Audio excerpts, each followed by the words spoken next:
समझे इधर। उच्च सदन इसलिए कहते हैं, दो अनुच्छेदों में इसकी व्याख्या है। अनुच्छेद नंबर 249 और अनुच्छेद नंबर 312। एग्जाम में खूब पूछा जाता है, ठीक है। देखिए, राज्यसभा को उच्च सदन इसलिए कहते हैं, राज्यसभा को उच्च सदन इसलिए कहते हैं, राज्यसभा को उच्च सदन इसलिए कहते हैं, नंबर 1 अनुच्छेद 249,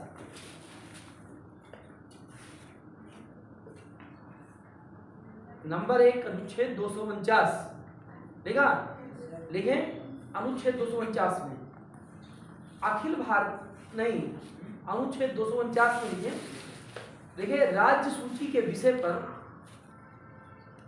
राज्य सूची के विषय पर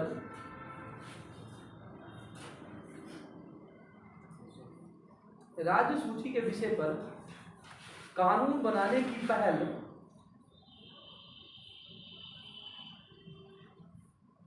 की शुरुआत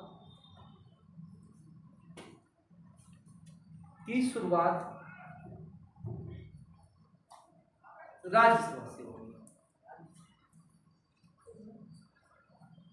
राज्यसभा से।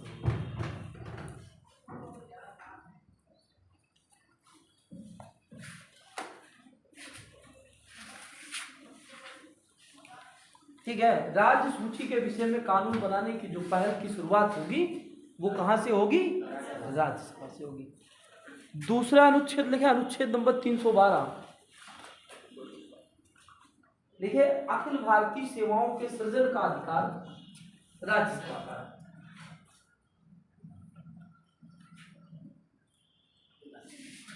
अखिल भारतीय सेवाओं के सृजन का अधिकार राज्यसभा का है।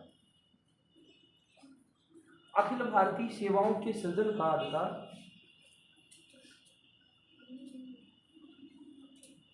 राज्यसभा का। ये जो राज्यसभा है, इसका पहली बार गठन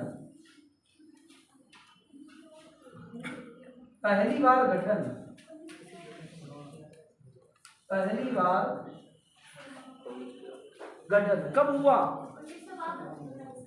1952, अप्रैल 1952 में हुआ। और पहली बैठक 13 मई 1952 को पहली बैठक हुई। इसका पहले नाम क्या था?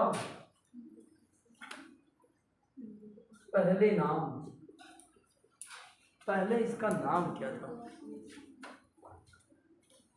क्या सबसे पहले इसे राज्यसभा कहा जाता था?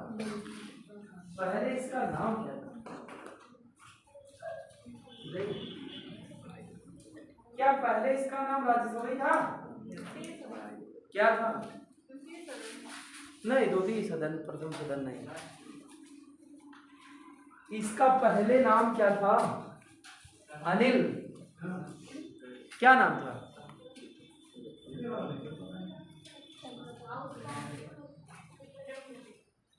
हाउस ऑफ रिप्रेजेंटेटिव नहीं पता है। देखिए, इसका पहले नाम काउंसिल ऑफ स्टेट था।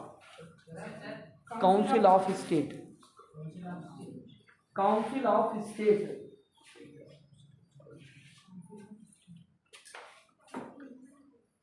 इसका पहले नाम काउंसिल ऑफ स्टेट था। देखिए, अगस्त 1954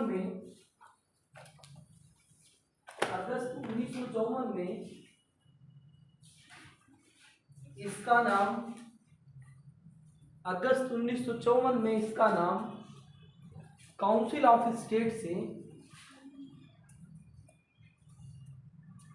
अगस्त 1954 में इसका नाम काउंसिल ऑफ स्टेट से क्या कर दिया गया? राज्यसभा।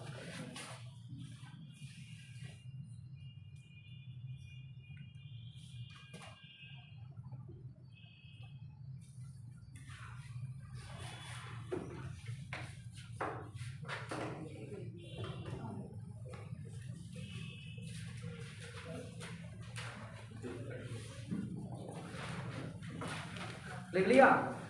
अब हेडिंग डालें, लिखिए राज्यसभा का गठन।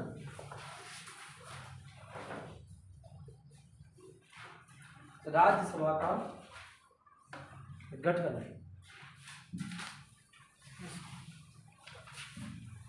कैसे राज्यसभा का गठन हुआ, राज्यसभा बनी तो कैसे बनी।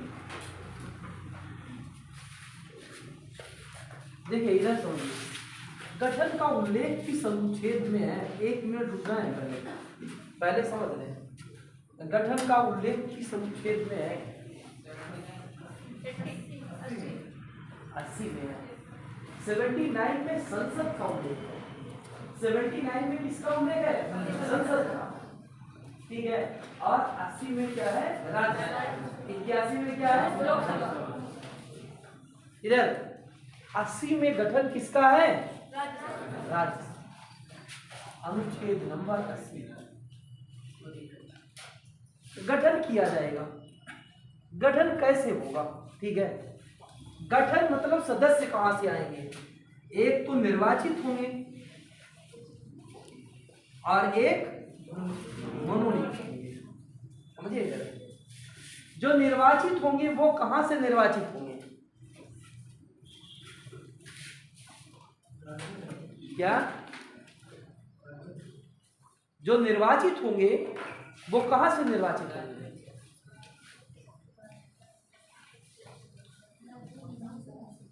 किसने कहा राज्यों की विधानसभा से। हाँ लिख लें, अभी रुक जाओ 1 मिनट। जो निर्वाचित होंगे, समझिए इधर, जो निर्वाचित होंगे राज्यों व केंद्र शासित प्रदेशों की विधानसभा द्वारा, समझिए इधर, जो मनोनीत होंगे, नॉमिनेट होंगे, वो किसके द्वारा होंगे,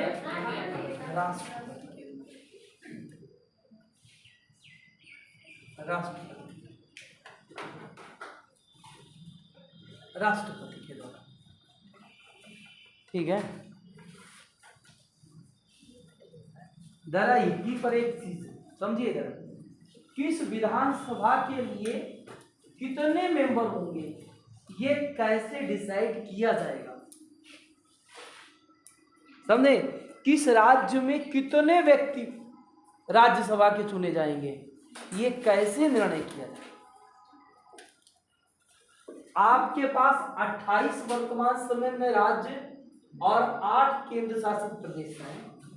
ये कैसे डिसाइड किया जाएगा कि इस राज्य से इतने प्रतिनिधि चुने जाएंगे।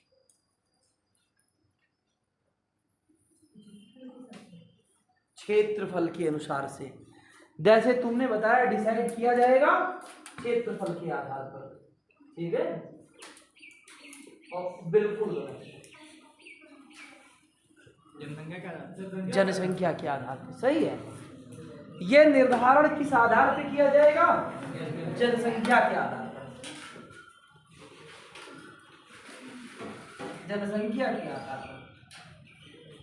जहां की ज्यादा जनसंख्या होगी वहां सीटें ज्यादा होंगी। इसका उल्लेख जो है अनुसूची नंबर,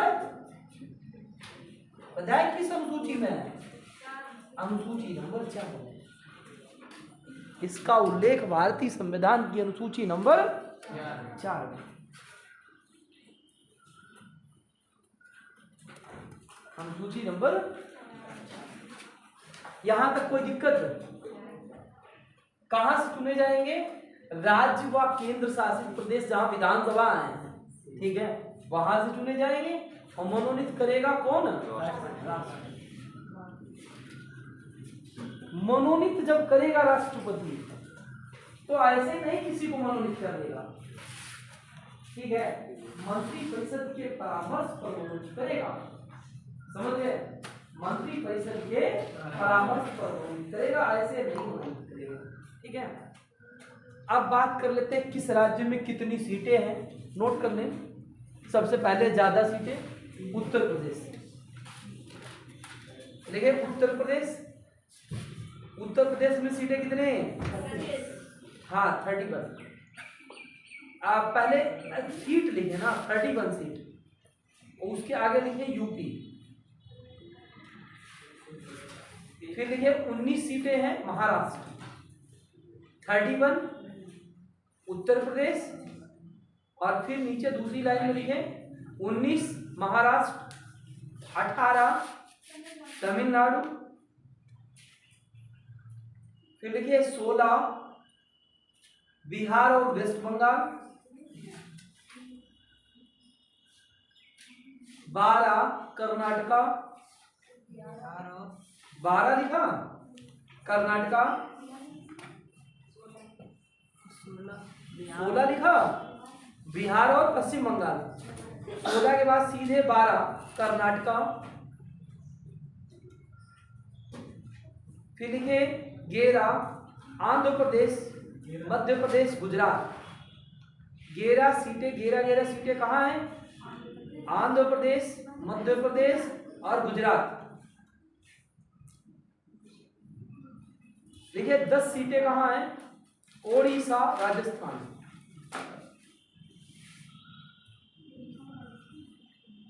दस सीटें कहाँ हैं? उड़ीसा और राजस्थान। देखा? देखिए 9 सीटें कहाँ हैं? केरल। 9 सीटें कहाँ हैं? केरल।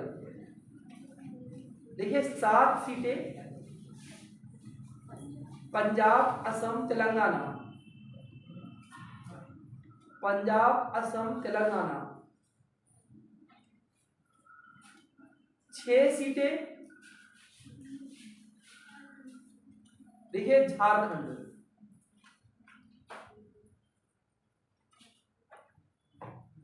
5 सीटें लिखे 5 हरियाणा, छत्तीसगढ़।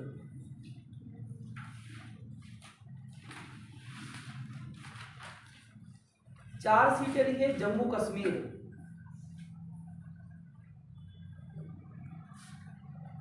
3 सीटें लिखे हिमाचल प्रदेश, उत्तराखंड। हाँ 3। 1 सीट लिखे सिक्किम। सिक्किम में 1 है, मेघालय में 1 है, सिक्किम में 1 है, मेघालय में 1 है, त्रिपुरा 1 है, मणिपुर 1 है, त्रिपुरा, मणिपुर, मिजोरम, नागालैंड, अरुणाचल प्रदेश।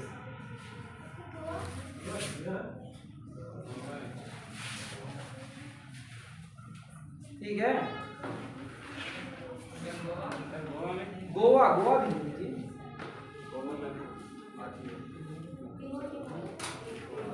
लिखे उसके बाद केंद्र शासित में लिखे दिल्ली में 3 है और पांडुचेरी में 1 है।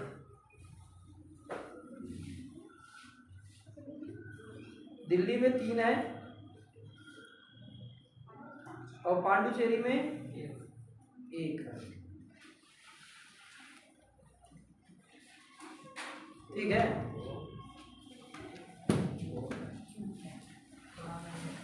अब लिखे योग्यताएं। आईडी नाले लिखे योग्यता।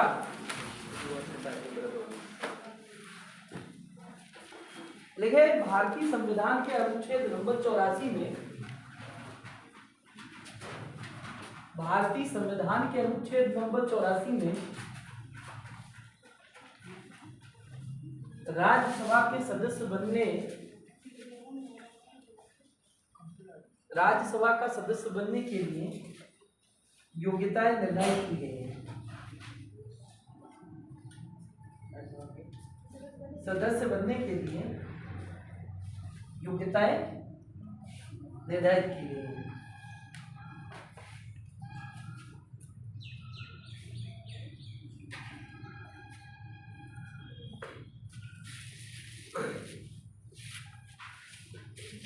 योग्यताएं नंबर 1 क्या है? भारत का नागरिक हो। नंबर 2 क्या है? उसकी उम्र 30 वर्ष से कम ना हो। हमने तुम्हें सबकी आयु सीमा लिखा दी थी, सबकी लिखाई थी। एक राष्ट्रपति से लेकर प्रधानमंत्री तक वो प्रदान कर दिया, उसके बाद निकल बताओ। हाँ बिल्कुल। तीसरा पॉइंट लिख लें, पागल या दिवालिया ना हो, अनुच्छेद नंबर 84। लाभ के पद पर ना हो, एक और लिख लीजिए, लाभ के पद पर ना हो।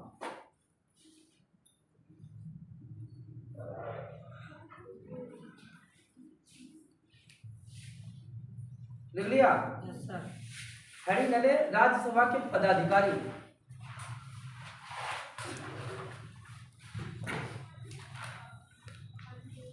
राज्यसभा के पदाधिकारी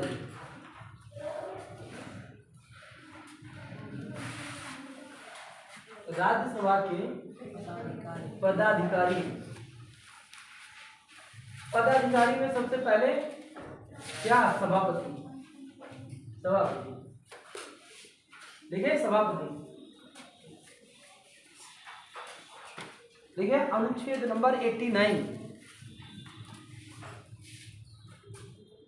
अनुच्छेद नंबर 89 देखा, अनुच्छेद नंबर 89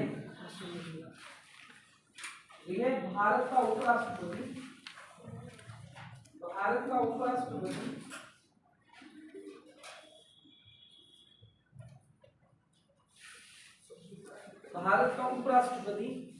राज्यसभा का पदेन सभापति होता है, पदेन सभापति होता है।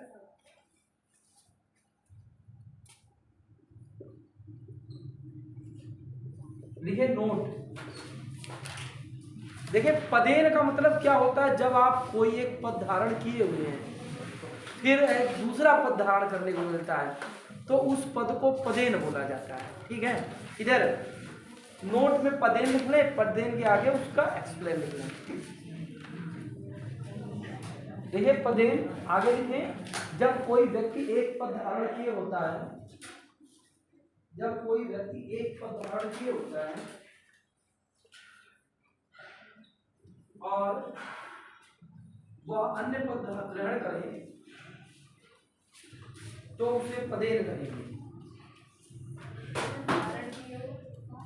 अगर अन्य पद ग्रहण करें,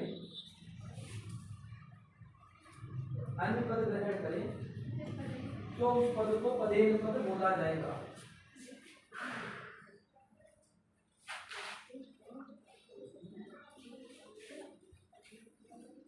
ठीक है,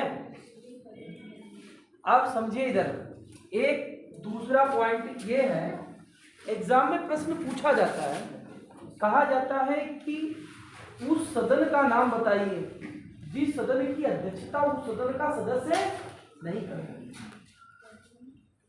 समझिए, इधर प्रश्न ये आता है, उस सदन, बहुत बार एग्जाम में आता है, उस सदन का नाम बताइए जिस सदन की अध्यक्षता उस सदन का सदस्य नहीं करता है। राष्ट्रपति सदन का सदस्य है? नहीं। केवल उपराष्ट्रपति सदन का सदस्य है? नहीं।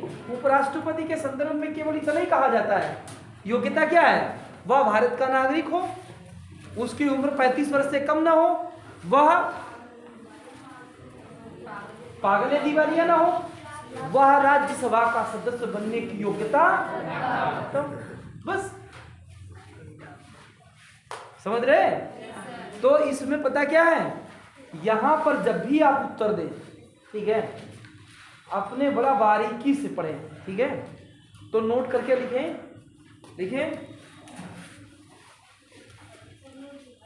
देखिए, उस सदन का नाम बताएं, उस सदन का नाम बताएं जिस सदन की अध्यक्षता सदन का सदस्य नहीं करता है। राज्यसभा अध्यक्षता सदस्य नहीं करता है।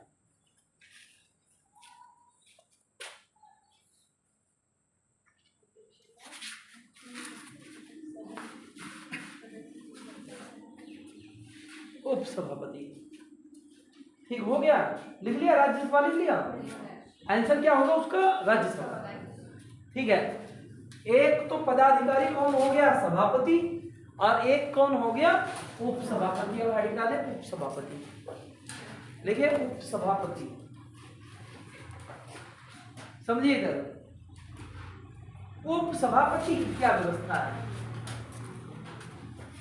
उपसभापति, हमें ये बताएं, उपसभापति क्या सदन का मेंबर होगा या नहीं होगा? इधर उपसभापति के विषय में क्या कहा जाता है? समझिए इधर, उपसभापति के विषय में क्या कहा जाता है? राज्यसभा शीघ्र ही अपने सदस्यों में से एक उपसभापति का चयन करेगी। ठीक है, उपसभापति कौन आएगा? जो उसके खुद के मेंबर होंगे, उनमें से एक उपसभापति चुना जाएगा। उपसभापति वही होगा जो सदन का मेंबर होगा। कंपलसरी है, सदन का मेंबर होना कंपलसरी है। ठीक है, उपसभापति के लिए। अच्छा ये समझिए, राज्यसभा के सदस्य का कार्यकाल, पहली बात जैसे तुमने बताया राज्यसभा एक स्थायी सदन है। ठीक है, पहले ये नोट कर लीजिए, ये तो हो गया है। उपसभापति लिखें, क्या लिखा मतलब?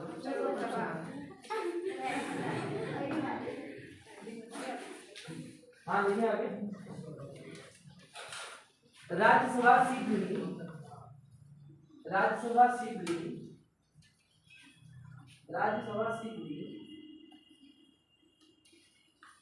अपने सदस्यों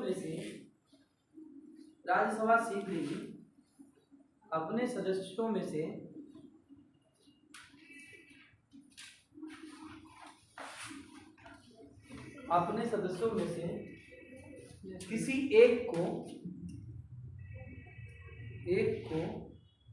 उपसभापति के रूप में नियुक्त करेगी।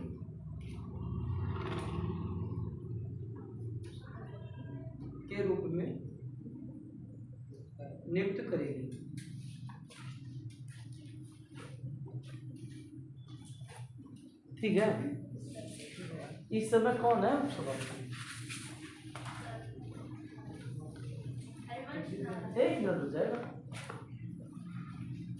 ठीक है, सही समझ लेकर छोड़ो, ऐसा नहीं मुझे कुछ नहीं पता चलता। ठीक है, हरिवंश नारायण, ठीक है, वर्तमान समय में उपसभापति हरिवंश नारायण। वर्तमान समय में उपसभापति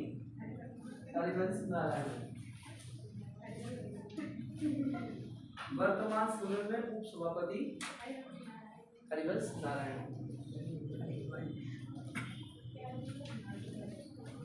देखिए इधर जो पदाधिकारी हैं, एक तो सभापति, एक उपसभापति।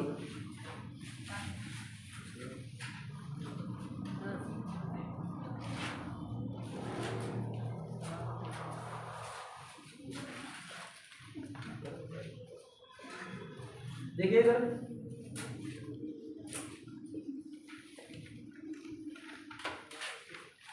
जो उपसभापति है वो भारत का जो सभापति है वो भारत का उपराष्ट्रपति है। वो भारत का क्या है? उपराष्ट्रपति है।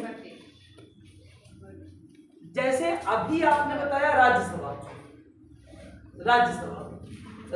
को आपने क्या बताया? स्थायी सदन। ठीक है, अभी आपने पढ़ा राज्यसभा का पहली बार गठन कब हुआ? अप्रैल 1952 में। ठीक है, अगर आपसे पूछा जाए राज्यसभा का कार्यकाल कितने वर्ष का होता है? फिर वही भाग है, सब कुछ बराबर कर दिया। 5 वर्ष का। तुम कोई बात नहीं, तुम 5 वर्ष कहो, कोई बात नहीं है। वो जो पीछे बैठे ये सब कहे 6 वर्ष, वो भी गलत है।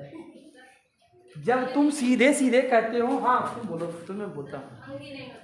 नहीं भंग नहीं होती।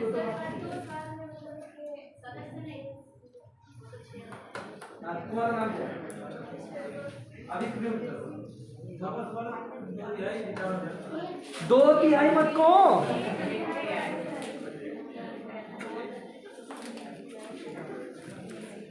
इधर। अरे कम से कम अंतर करो, 2 तिहाई 1 तिहाई में। इधर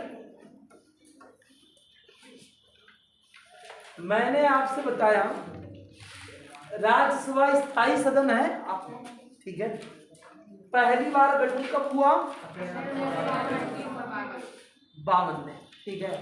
राज्यसभा का गठन हुआ, ठीक है, राज्यसभा बन गई, ठीक है।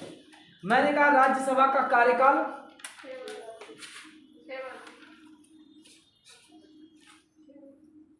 राज्यसभा का कार्यकाल बहुत बार एग्जाम में पूछा जाता है।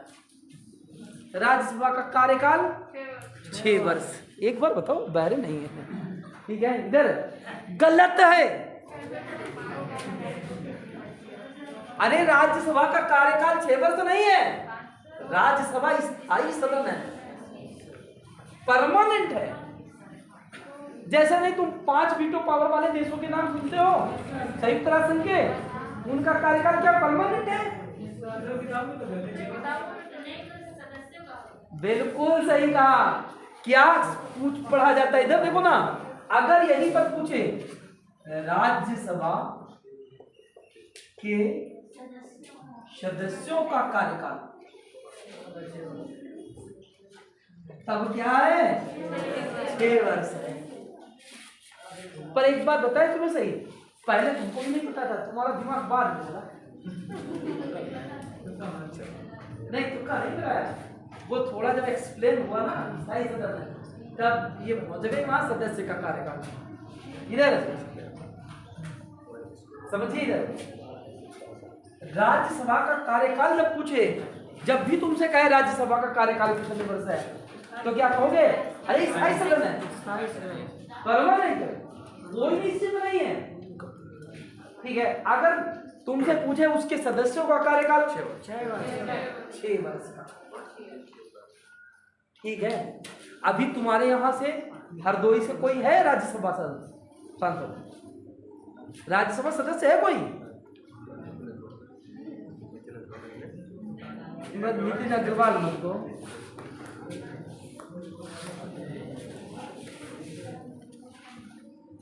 राज्यसभा का कोई मेंबर है क्या? अच्छा, सब यही लोकल के रहने वाले हैं? कहाँ के? बालामऊ। इधर कोई पियानी तरफ का रहने वाला? पियानी, ठीक है। अच्छा, ये तो पियानी तरफ अशोक वाजपेयी नाम सुना? सुना? वो कैसे सुना? अरे अशोक वाजपेयी राज्यसभा मेंबर है वर्तमान समय में, और इससे पहले नरेश अग्रवाल थे। पारुल दीक्षित कुछ नहीं है। अच्छा, ठीक है। इधर समझिए, जो राज्यसभा है, राज्यसभा के मेंबर का कार्यकाल, जैसे राज्यसभा तो स्थायी है, मेंबर का कार्यकाल 6 वर्ष होता है। हमको ये बताओ, जब पहली बार गठन हुआ, अब सबको अगर 6 वर्ष के लिए दोगे समय ना, तो सबका कार्यकाल समाप्ति तो एक निश्चित समय पर ही होगा। 6 वर्ष के बाद 6 का मतलब कब समाप्त हुआ? 1958। और जब एक साथ समाप्त हो जाएगा तो सब क्या धीरे से, तब तो ये भंग हो जाएगा, समाप्त हो जाएगा। तो पता, पहली बार ये कहा गया, समझिए, बड़ा बारीकी समझिए, पहली बार ये कहा गया कि इसको हम क्या, इधर समझो, ये एक स्थायी सदन है, और इस सदन में क्या रहेगा, प्रति 2 वर्ष के बाद, 2 वर्ष के बाद 1/3 सदस्य, ठीक है, रिटायर होते रहेंगे, ठीक है, 1/3 सदस्य रिटायर होते रहेंगे। अब समझे, या तो ये भी कह सकते हो प्रति 2 वर्ष के बाद इसमें 1/3 सदस्य नए चुने जाते हैं, प्रति 2 वर्ष के बाद। जैसे मान लो मान लो अशोक वाजपेयी को चुना गया 2014 में, ठीक है, तो अशोक वाजपेयी के साथ 1/3 चुने गए, तो 1/3 कब वो रिटायर हो जाएंगे जाकर के 2020 में, ठीक है, 6 वर्ष कार्यकाल हुआ। इधर अगर यहीं पर जो 2000 चुनाव 2016 में भी होगा, 16 में भी 1/3 आएंगे, 1/3 कब रिटायर हो जाएंगे 2022 में। ये एक चेन बनी रहेगी, आने वाले जाने वाले बने रहेंगे। पर समस्या क्या है, समस्या पहली बार क्या हुआ था, पहली बार ये डिसाइड किया गया था जिनके नाम हैं अल्फाबेट के अनुसार, ठीक है, जैसे अनिल पहले रिटायर हो जाओ, ठीक है, नहीं एक देखे ना इधर, आप कह सकते हैं हम नहीं रिटायर होंगे, परंतु एक नई प्रक्रिया को जन्म देंगे, तो उस प्रक्रिया के लिए तो बलिदान तो देना ही पड़ेगा, एक नए सिस्टम से आएंगे। अब तुम कहो नहीं हमें तो वो सीट अच्छी लगती है, उसमें जंग लग जाए कुछ भी हो जाए हम नहीं उतरने वाले, ऐसा नहीं है, ठीक है। आज का समय नहीं, पहले और लोग सोचते थे देश के विषय में। इधर तो पहली बार क्या हुआ था, पहली बार नाम के अनुसार लोग रिटायर होते रहे, जैसे 52 था, फिर इसके चुनाव फिर 1954 में हुए, 54 में फिर 1/3 चुने गए, फिर अगली बार 56 में हुआ, फिर चुने गए, फिर एक चैन बनती रही, जो 54 में आए वो पूरे कितने समय के लिए आए, 6 वर्ष के लिए आए, ठीक है, फिर 56 में आए वो 6 वर्ष के लिए आए। शुरुआत वाले जो थे ना उनका 1/3, ठीक है, फिर अगली बार 52 में 1/3, फिर 56 में 1/3, ये क्यों बन गए। 58 वाले पूरे सही समय गुजार के गए। इधर जो सभापति हैं, समझिए इधर, सभापति भारत का उपराष्ट्रपति है, भारत का उपराष्ट्रपति है। सभापति राज्यसभा में सभापति का कार्यकाल पूछा जाए, सभापति का कार्यकाल कितने समय का होगा, क्या बिल्कुल सही है। सभापति का कार्यकाल का मतलब क्या है, भारत के उपराष्ट्रपति का कार्यकाल मतलब 5 वर्ष ही रहेगा। एक व्यक्ति कितने समय तक रहेगा, 5 वर्ष का। यही पर समझिए, इधर सभापति बनने के लिए इधर न्यूनतम आयु सीमा क्या होनी चाहिए, 35 वर्ष होनी चाहिए। क्या, अरे उपराष्ट्रपति ही तो बनेगा सभापति। सभापति का मतलब क्या है, भारत का उपराष्ट्रपति, ठीक है, भारत का उपराष्ट्रपति कितने समय के लिए चुना जाएगा, 5 वर्ष के लिए। तो वो पदेन पद कब तक धारण करेगा, 5 वर्ष के लिए। उपसभापति, ठीक है। अब उपसभापति क्या होगा, सदन का सदस्य होगा, सदन का सदस्य होगा, समझिए। जब सदन का सदस्य है तो सदन के सदस्य का कार्यकाल कितने वर्ष का होता है, 6 वर्ष के लिए। इसका कार्यकाल कितने वर्ष का होगा, कार्यकाल अधिकतम, हाँ हाँ, 6 वर्ष की। इधर समझिए, जो सभापति का कार्यकाल है अधिकतम कितने समय के लिए होगा, 6 वर्ष के लिए। जैसे मान लो, एक तुलना करो कि जैसे कोई मेंबर है, उपसभापति है, सदन का है, जैसे अशोक वाजपेयी को ले लो। अशोक वाजपेयी सदन में गए कब पता है, 2018 में। अशोक वाजपेयी मान लो 2018 में गए। अशोक वाजपेयी का समय कब तक के लिए है, 2024 तक के लिए। अशोक वाजपेयी को यदि उपसभापति बनाया जाए 2023 में, तो उनका सभापति उपसभापति के रूप में कार्यकाल कितना वर्ष का होगा, 6 वर्ष। 23 में बनाया जाए, 23 में बनाया जाए, 5 साल, तो बस 1 ही साल का होगा।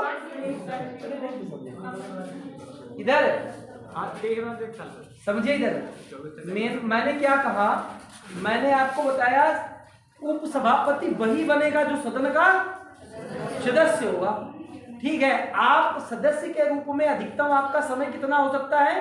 6 वर्ष हो सकता है। ठीक है, आपने क्या किया, आपने 3 साल ऐसे गुजार दिए सदस्य रहते हुए, और फिर उसके बाद सबने सोचा कि आपको क्या करें, उपसभापति बना दें। तो आपको जब उपसभापति बनाया जाएगा तो आप बनेंगे अपने शेष समय के लिए। आप बनेंगे कब? अपने शेष समय के लिए।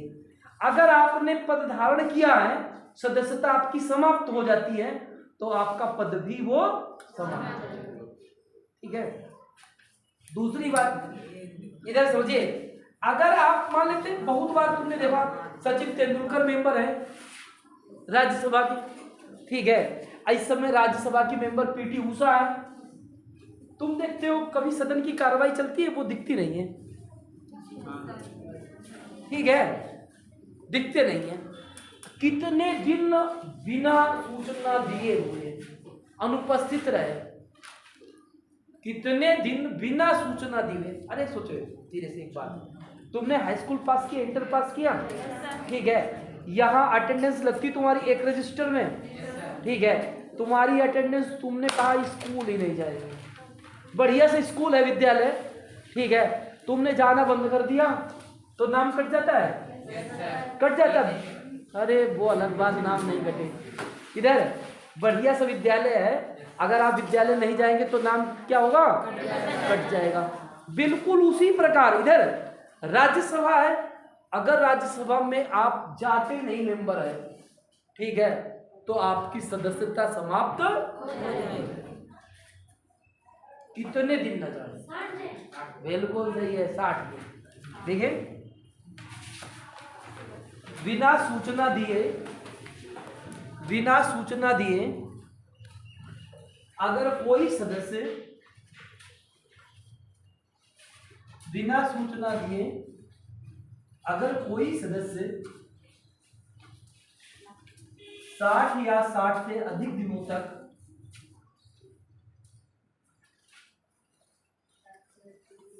या 60 से अधिक दिनों तक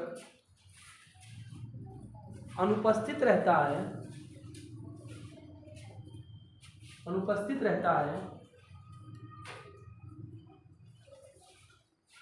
तो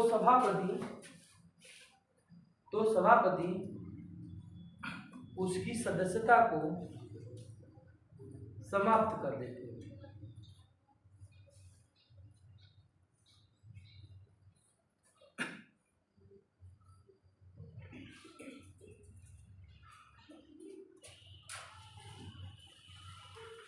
अच्छा, अब बात कर लेते हैं, हेडिंग डालें, सभापति व उपसभापति के कार्य।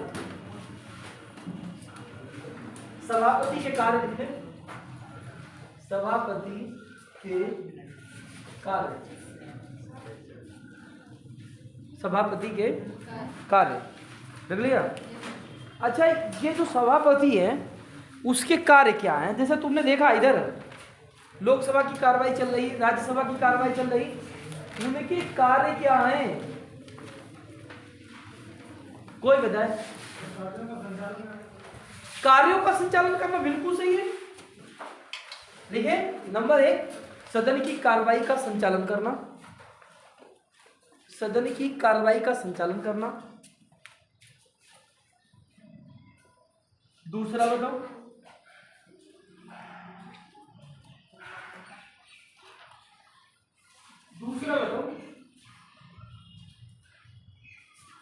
एक सदन की कार्रवाई का संचालन करना। दूसरा क्या है?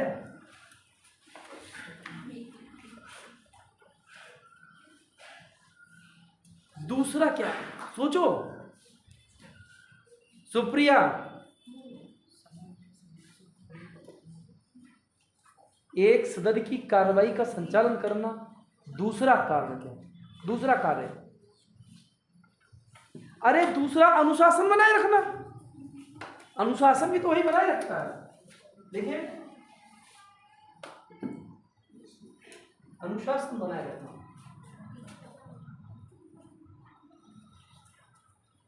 अच्छा, तीसरा, इधर तीसरा काम क्या है? कार्य क्या है?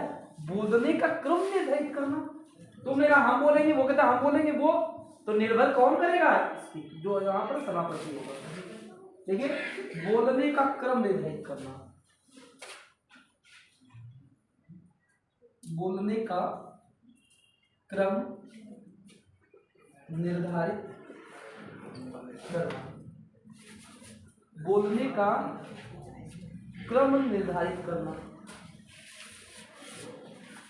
कौन बोलेगा? कौन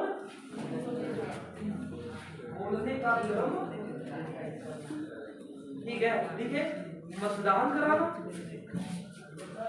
हाँ भैया, मतदान कराना, सदन में मतदान कराना।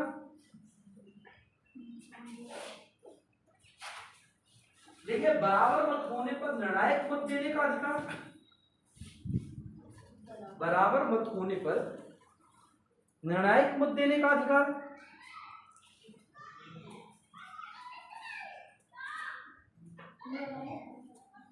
फिर अगला लिखे, मत देने का अधिकार।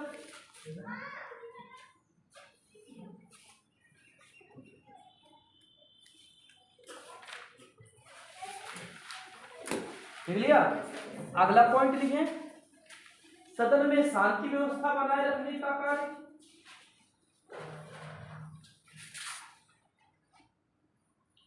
एक सबसे महत्वपूर्ण कार्य है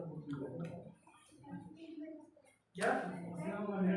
बैठने की व्यवस्था हो गई? नहीं, सदन द्वारा पारित विधेयकों पर हस्ताक्षर करना। अगला कार्य है सदन द्वारा पारित विधेयकों पर, सदन द्वारा पारित विधेयकों पर हस्ताक्षर करना। सदन द्वारा पारित विधेयकों पर हस्ताक्षर करना। जो जो विधेयक पारित हैं उन पर हस्ताक्षर करना। देखिए, राज्यसभा की शक्तियां, हेडिंग डाले, राज्यसभा की शक्तियां।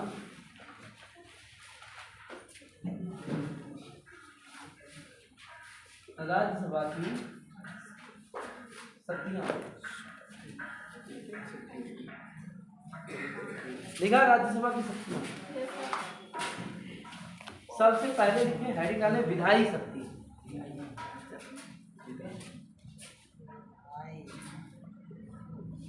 विधायी शक्ति। सबसे पहले लिखा विधायी शक्ति, ठीक है। कोई बताए विधायी शक्ति क्या है?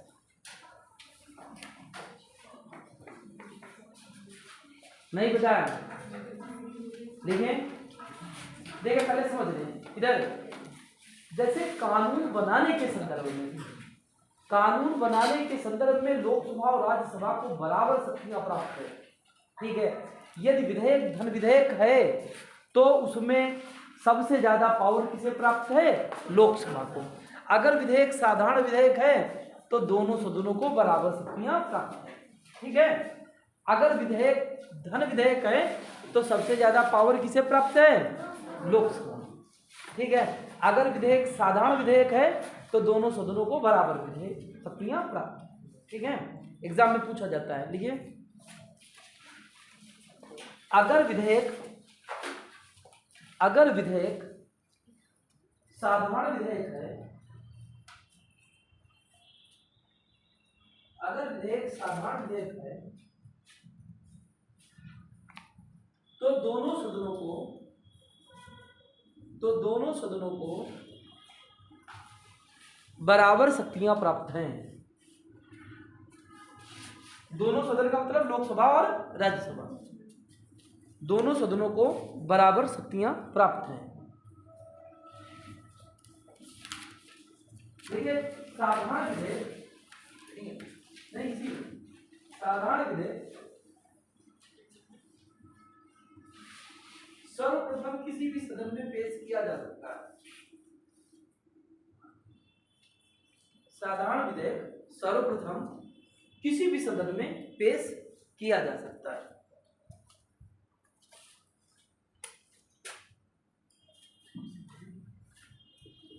सदन में पेश किया जा सकता है। इधर देखो, राज्यसभा और लोकसभा। साधारण विधेयक सबसे पहले चाहे तुम राज्यसभा में पेश करो चाहे लोकसभा में, जैसा तुम्हारा मन हो वैसा कर सकते हो। पर धन विधेयक है, धन विधेयक है तो पहले सबसे पहले लोकसभा में ही होगा, उसके बाद राज्यसभा, और राज्यसभा को 14 दिन के अंदर अपनी स्वीकृति देनी होगी। राज्यसभा को 14 दिन के अंदर अपनी स्वीकृति देनी होगी। लिखें, अगर विधेयक हाँ अगर विधेयक धन विधेयक है, अगर विधेयक धन विधेयक है तो वह सर्वप्रथम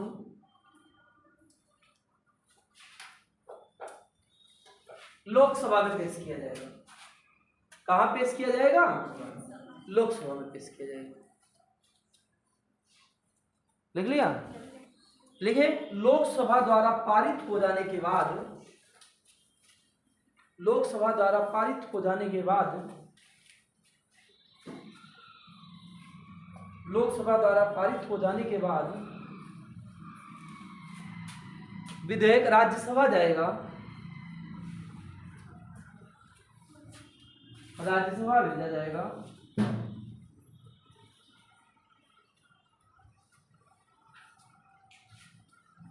राज्यसभा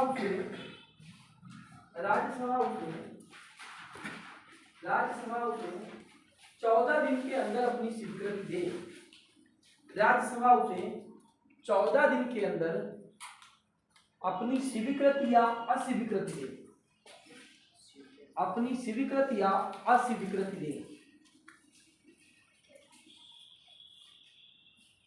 ठीक है, यही पर लिखें, यदि राज्यसभा धन विधेयक पर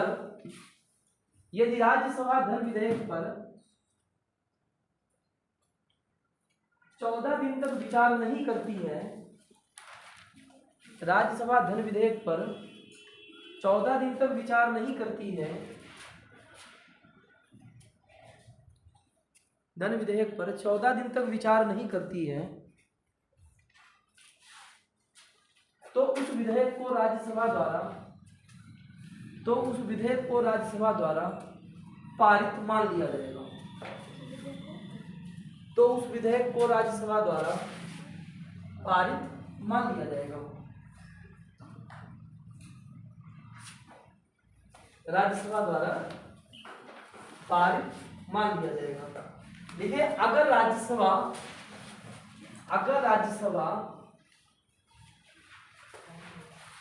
राज्यसभा उस विधेयक में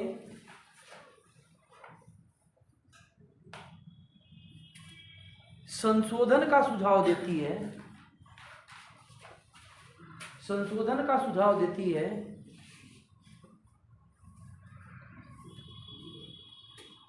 तो लोकसभा उसमें संशोधन करे या न करे,